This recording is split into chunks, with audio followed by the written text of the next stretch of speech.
everyone. Welcome to El Salvador Positive News. I'm Felix Latzo. My production team and myself will bring you positive news about our lovely country. Because you know what? Good things also happen in El Salvador. And you know what? We will be here in Channel 8, the positive channel of El Salvador. Remember, Mondays from 5 to 6 p.m. and Saturdays from 1 to 2 p.m. Until then, have a good one, everybody.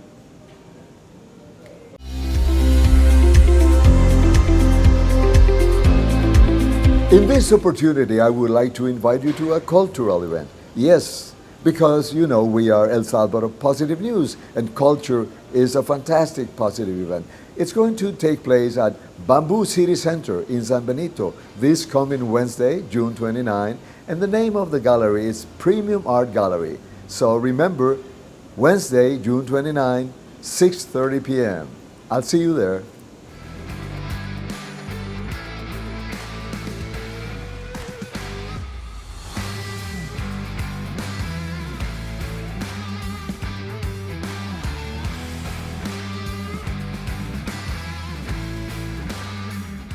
During the last weeks, we have been jumping of joy, really happiness, everything, because on the sports side, we have had fantastic news, fantastic, really fantastic news. It gives me great pleasure to introduce the first Salvadorian, the first female Salvadorian ever to conquer the Everest. I repeat, the first female Salvadorian ever to conquer the Everest. Her name, Alpha Karina Arrué, a 46-year-old lady who have managed to gain a fantastic, an incredible success, the conquest of the Everest mountain.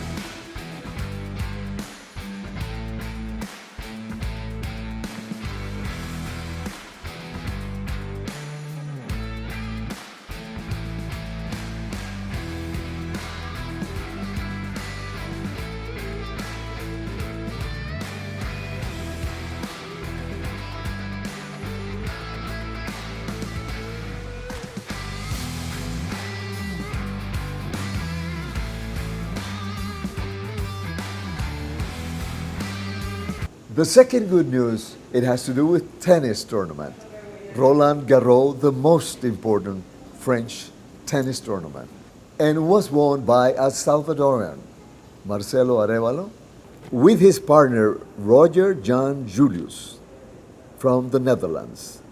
What a fantastic news in sport fields for Salvadorans. We are really surprised and happy.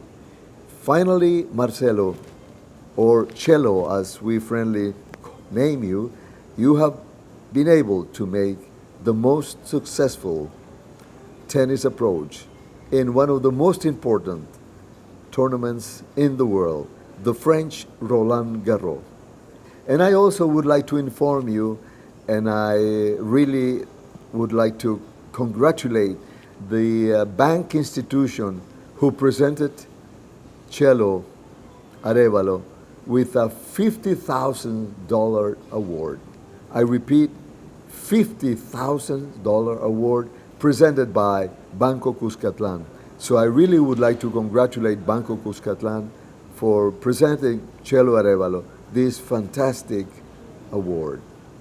Because you should know that whenever you are in a world tennis tournament like this, you spend hundreds of thousands of dollars. So when you have a financial institution that reward you with $50,000, it's really commendable. I really appreciate Banco Cuscatlan, what you have done with our number one tennis worldwide, Marcelo Arevalo. This is a friendly message to Max Kaiser. You know, welcome to the club. I've heard that you're going to start a program regarding good things in El Salvador. Fantastic. You know what? Just be sure you tell your audience who gave you the idea, okay? Way to go, Maxi. Keep up the good work, brother. Welcome, everybody, to El Salvador Positive News. We're going to be with you every Monday from 5 to 6 p.m. and Saturdays from 1 to 2 p.m. precisely here at the Positive channel in El Salvador, which is Channel 8. So I hope to see you here, TV Channel 8, Mondays from 5 to 6 and Saturdays from 1 to 2 p.m. Hope you're going to be with us. Until then, have a good one, everybody. And not only that, wait a minute now, we have a third one. Our very fantastic champion, Herbert Aceituno, the para powerlifting personality, who has just won gold and silver. This was at the Asian Open tournament in South Korea. And he happens to won a silver and a gold medal. Congratulations to you, Herbert Aceituno. You are such a big man and a big heart. All Salvadorians congratulate you and thank you for giving us that huge honor. Thank you so much. Again to you, Herbert Aceituno. And I really think it would be commendable to have a financial institution to also present you a reward for all your efforts. So I am inviting any financial institution that would like to give you a reward for all your efforts. I'm talking about a financial reward, just like it happened with Chelo Arevalo, who got a $50,000 award from Banco Cuscatlán. Gentlemen, I hope my call will open your heart. I'm knocking doors at the financial institutions.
Hello and welcome. Remember that I told you that I was going to be with two lovely, beautiful ladies who speak very good English and who love languages. Well, here I am with the first one, my beautiful friend Yvonne Ochoa. Thanks for being with us, Yvonne. Thank you for inviting me to your program.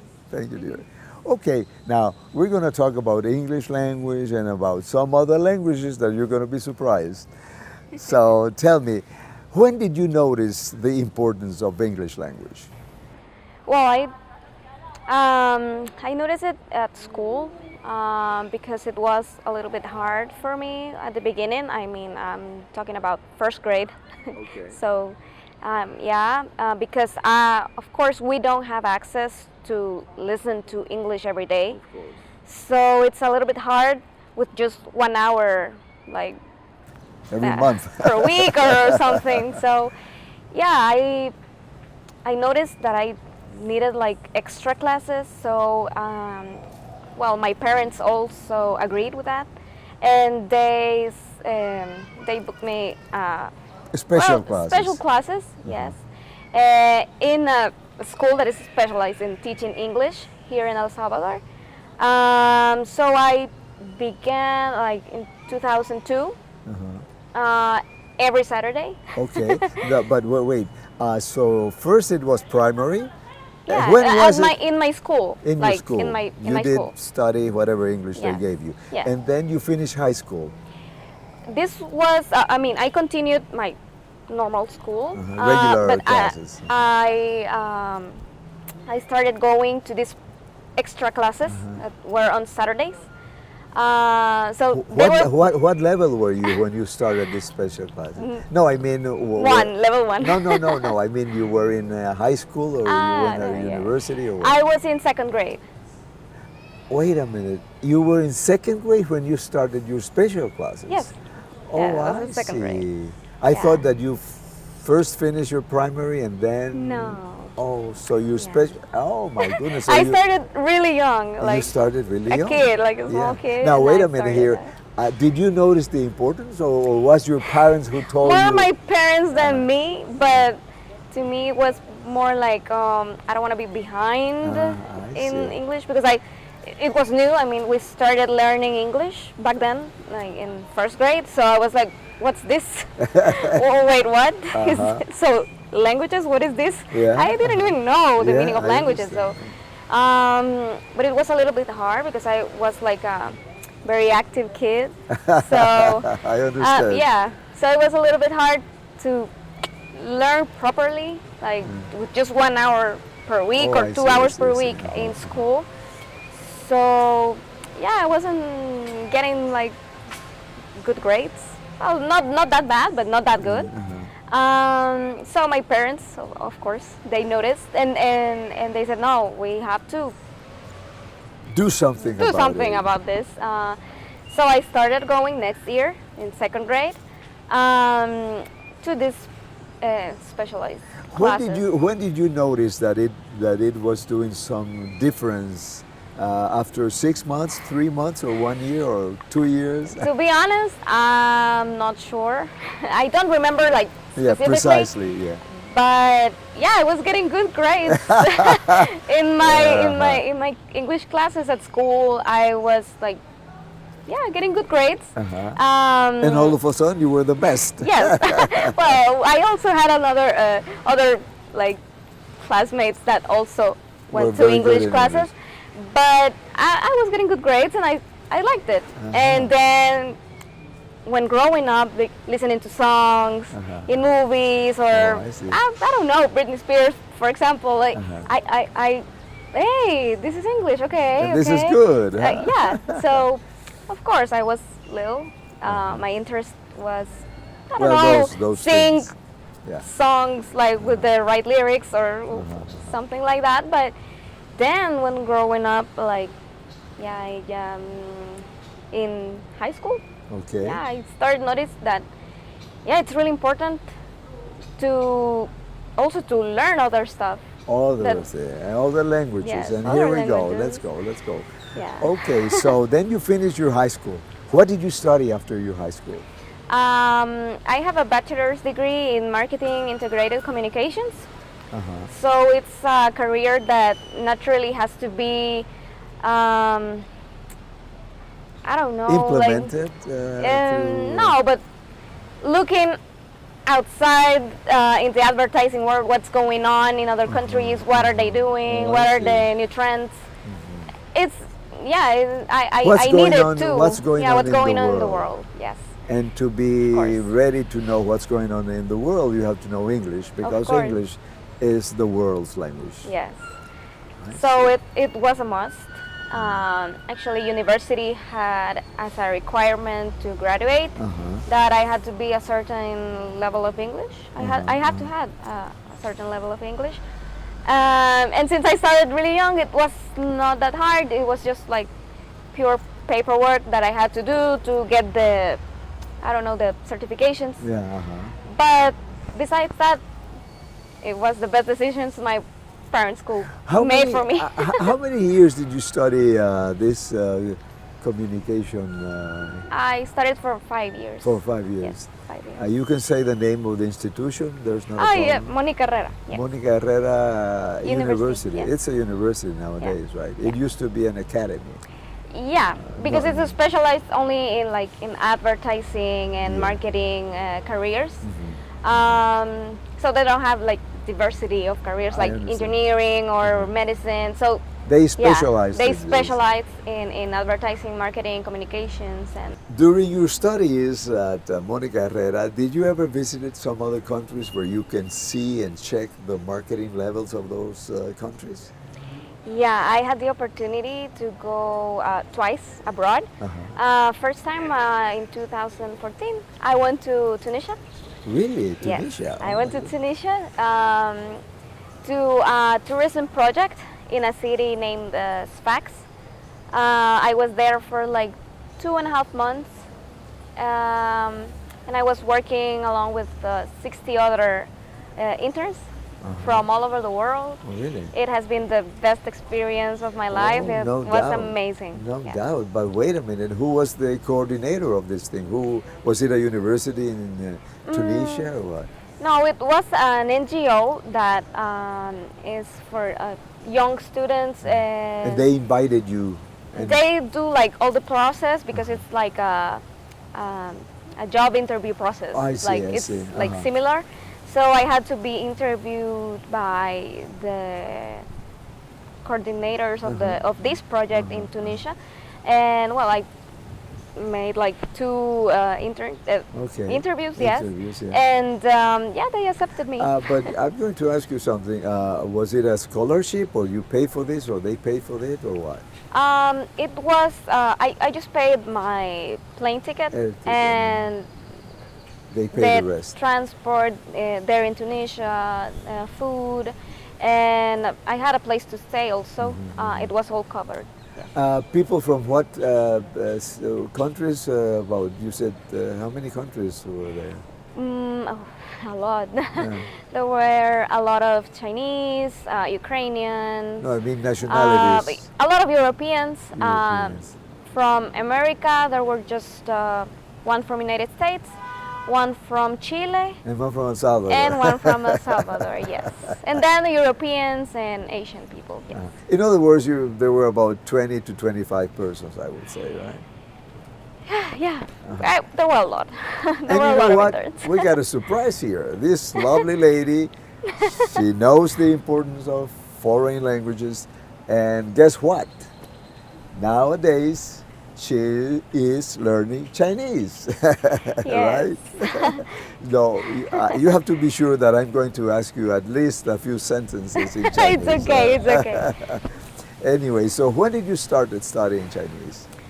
Well, I started like a few months ago. It's not A few like months a lot. ago, huh? Yeah, because it's part of my master that I'm studying in Shanghai online. Yeah. Oh, I'm you studying online. you are studying a master in Shanghai Yes. right now, online, Yes. It's in English, in English.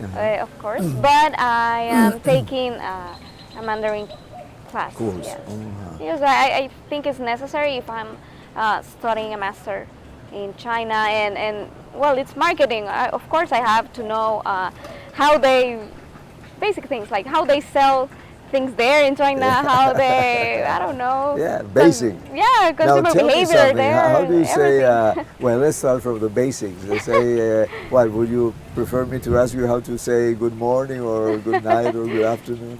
Which do you think is the easiest thing to say? The in easiest is to say hello, which is ni hao. Chinese? Ni hao, I know that. Ni hao. And how are you? Well, ni hao ma. Ni hao ma. Yeah, the most difficult part is pronunciation. Pronunciation. For I know me. that. I know that. Yes, and it's grammar. hard. It's Grammar. I hard. also imagine it's a bit difficult. Grammar is specifically the characters, because in Pinyin it's easier, to remember. It's like learning another language, like basic language, because you learn it with our letters, our alphabet, so it's easier. But when taking those pinyin and having to learn the characters, The characters, yeah. that's the hard part. Yeah, Yes. I know that because I don't know if you know, I studied in Japan, Yeah. so Yeah, I learned Japanese, and I know it's called. I mean, it's hell. It's so it's difficult. really hard. It's really so hard. difficult. But it's really interesting. But I'm not going to be, just taking the ni hao ma. Tell me something else. Like, I like to be in this beautiful garden. I mean, that's too difficult. Well, I can ask you your name. Tell me. 你叫什么名字? Oh my goodness, I'm impressed. Yeah, I've never heard that before. That's interesting. Well, Yeah, I'm it's really like- happy for you, Yvonne. Keep up the good work. Learn as many languages as you can. I've said before that one of my grandparents used to say, you are as many persons as languages you speak. For example, if you speak Spanish, you are one person. If you speak English and Spanish, you are two persons, and so forth. So I wish you to be at least 10 persons in I hope so. in a very I near hope so future. too. Yeah. Okay. I want to ask you about your studies in China. How long will they be? How many years do you have to study that, or months, or what? 2 years. What? Two? 2 years. 2 years. Okay. I would assume that at the end of those 2 years, some Chinese you would be able to talk, speak, Yes, right? I hope so too. No, it's actually a requirement to graduate that I Oh, have really? to speak level 3 of Mandarin. Mandarin. Huh? Yes, Uh-huh. out of, I don't know, I guess like 10 Yeah, levels, if I'm not wrong. But level 3 is listening and reading, but also writing. So that's the Oh, challenge. that's the hard one. Yes. Do you have in your plans the possibility of visiting China or visiting your university? Or Yes, it's in my plans. I would say that your graduation will be in China, right? That Yes. would be wonderful. Yes, of course. And to say hello to your Chinese teachers also. Yes, would and be my right. classmates that I've just seen like in the screens. How many students are there in this class? How many students do you have? We are like 20, 20 from a lot of different countries. Oh, really? From different countries? Yes. Would you say there are more from America or Europe or Asia or what? There are a lot of Americans, a lot of Russians, Ukrainians, Europeans mostly, and also Asians. How yeah, did you? How from did you? Thailand, from I don't know, but Vietnam also. Okay. How did you find that? How did you find that opportunity? Was it in a newspaper? Was it in internet or how? The government of China offered some scholarships for students that wanted to do a master degree in China. Now, because of COVID, the winners of these scholarships are not able to go yet to China. Oh, wait a minute. In other words, the scholarship was to be in China. You were Yes. supposed to. Oh, really? Yes, yes. Oh, I see. Now, and how many persons do they compete in El Salvador for that scholarship? I'm not sure. We don't have that information, but I think They were around 45 were the winners for this year, and I was one of them. They were mostly for bachelor degree. That I don't know. 45 there are- in El Salvador or 45 worldwide? no 45 Worldwide. in El Salvador, because the embassy of China here coordinates all this process. And for master degree, we were 7 Only selected. 7. Yes. So I told you I am with a very privileged, beautiful, talented young lady here with me. Thank you. Thank you so much. Okay, so I really hope you can make your trip to China. I hope so Let's too. hope the COVID-19 nightmare will be over Yes. pretty soon. Yes. And thanks so much for being in my program.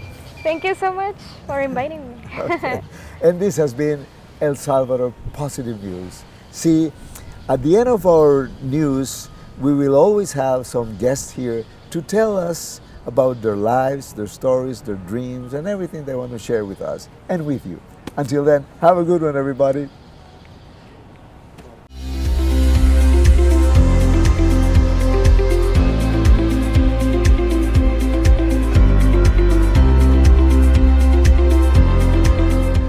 Hello, and welcome again to the second part of our segment, a friendly conversation at the Crowne Plaza Hotel. And you know, I have a guest, a fantastic personality, an international executive, and she is right here next to me, Lucy Nazar. Hello, Lucy. Thanks for being with us. Oh, thank you for having me in your show. Thank you so much. Thank you. I love it that you're doing this beautiful show, showing people our beautiful country. Yeah. Positive news from El Salvador. Yeah. Thank you. Yeah, thank you so much to you too. The name of it is El Salvador Positive News, you know. Okay. And as you said, we are doing our best to promote worldwide the positive sides, the beauty of our country. And also, the program is in English because, as you very well know, English is the universal language, of course. And so let's start from the beginning. When was it that you started learning? Was it that you noticed the importance of English first, or you just started when you were a child? I started learning English when I was 6 years old. I actually studied my kindergarten and all through elementary school in Miami. Oh, So really? yeah, so I had to learn it. I had You to learn better, it. huh? Yes, I was just, immersed in it. What about after your primary was high school, right? Yes, then I finished my high school at Miami Beach Senior High. I completed high school there. Then I went on to go to Miami-Dade Community College, graduated there with my AA degree. And after that, I went to University of Central Florida, Orlando. Oh my goodness. And now I would like to ask you, please tell me and tell our audience about how important it is to speak English. Well, as you very well know, English is the universal language. Everywhere you go, you will need English. And I think that's the common ground. For example, in my family, we have a lot of different languages that are spoken at home. But English will always be the universal language. Yes. Now, have you any experience of traveling and checking the importance of English? It is. Anywhere you go, my husband has traveled to Germany. His dad is from Syria, so they speak Arabic, they speak German there. But everywhere you go, if you want to get to where you're going, you need that common ground, that English speaking. You better speak English, Yes, right? yes. Even though some people tend to think, maybe I don't need it because I live in Miami and there's such a big Spanish community, Spanish population, you still need it. If you go a little bit north of Miami, Fort Lauderdale, all that area, you'll start to notice, oh, maybe it is a good idea to speak English now. And Yes. and it's something very interesting because we were talking about your educational process, but then you mentioned something which was supposed to be your graduation, which is Tom Nasser, right? Yes, yes. So you got married, and in his family, you have Arabic language and German. That's correct, yes. Oh, okay. Arabic language and German, yes. His So- mom is the German side and his dad is the Arabic side. So Yes. you better tell Tom I do expect him to be speaking fluent Spanish in a few weeks. Well, after 27 years, I think he better know something by now. Yes, yes. And definitely I want to, teach my kids. We have 3 beautiful children. 2 of them are already doing their master's degrees. And so I always tell them how important it is to know more than one language, but especially their own English and Spanish. Yes, Absolutely. You know, in the last segment, I was telling our audience that my grandparents used to tell me, you are as many languages you speak. For example, you speak one language, you are one person. If you speak 2 languages, you are 2 persons, and so forth. So, as you can imagine, if you speak 5 languages, you are 5 persons. And that's really impressive and necessary, as you were telling me. And something else, my dear, about how well is known our country. Maybe you can tell us some of your experiences you had. Well, not too well. I want to be, I tell them, everywhere I go, I tell them, they ask me, where are you from? Because of the first thing is my last name, Nassar. And then they start asking me, are you Arabic? Are you from an Arabic country? They might start even speaking Arabic to me. I'm like, no, that's just my married name. I'm actually from El Salvador. So usually the second question is, where is El Salvador? What is El Salvador?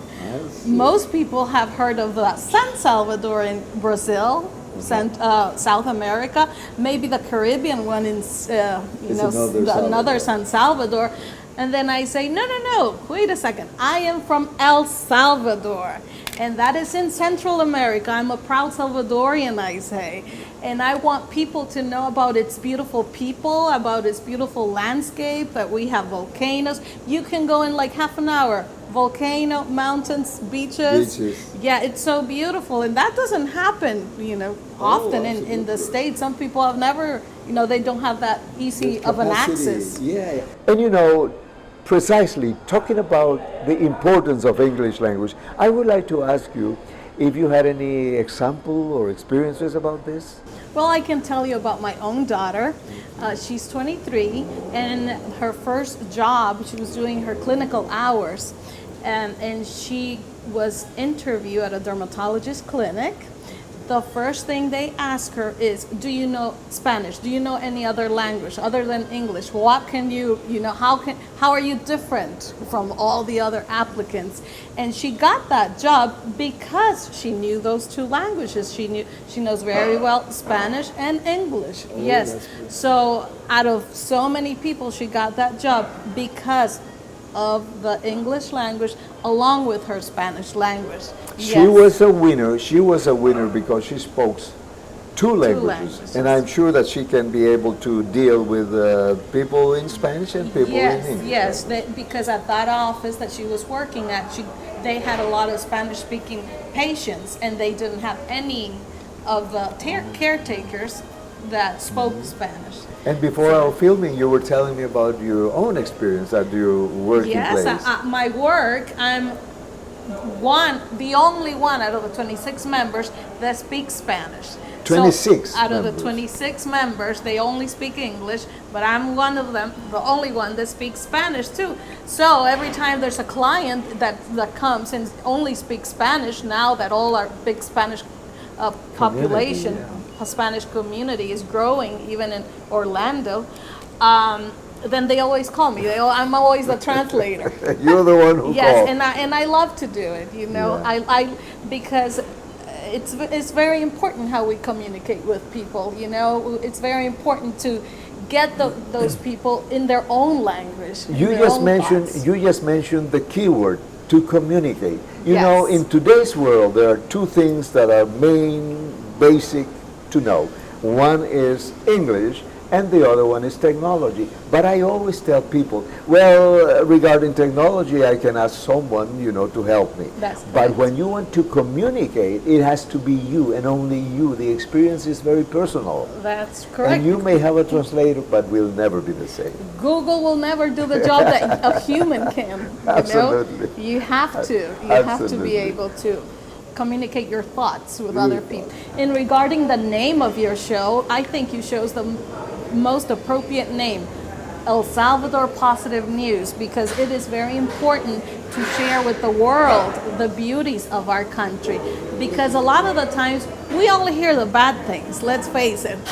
I think bad news spreads very quickly, but it is shows like yours that spread the positive news of El Salvador and the world. So it is very important to do something. Thank you like so that. much, because also when you have a bad news, as you said, it is spread immediately. But when you have something positive, it's very hard. And I want to ask you, I'm sure you may know, we just have 3 fantastic winners, worldwide winners.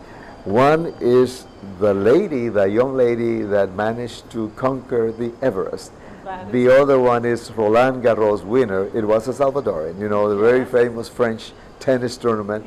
And we also have a Paralympic lifting personality, Herbert Aceituno. That is a wonderful. Oh, yes, those are people that are going to, you know, get El Salvador known, and we're going to think about all the positive things that happen in our little country. We had the segment, our new segment, and I'm going to repeat this in front of you as an international executive. Marcelo Chelo Arevalo got a reward by a financial institution of $50,000. That is really a wonderful reward. And I'm asking if there is any other financial institution willing to do a sponsorship to Herbert Aceituno, you know, this type of money. So I'm inviting any financial institution willing to do this for Herbert Aceituno and help, as they help Marcelo Arevalo with this level of money, $50,000. Well, that's it for today. It has been a real honor and a privilege to have you among our viewers of El Salvador Positive News. And remember, we are here precisely at the Positive channel of El Salvador, which is Channel 8. So don't forget now, you have to subscribe to El Salvador Positive News YouTube channel, because also we need your support.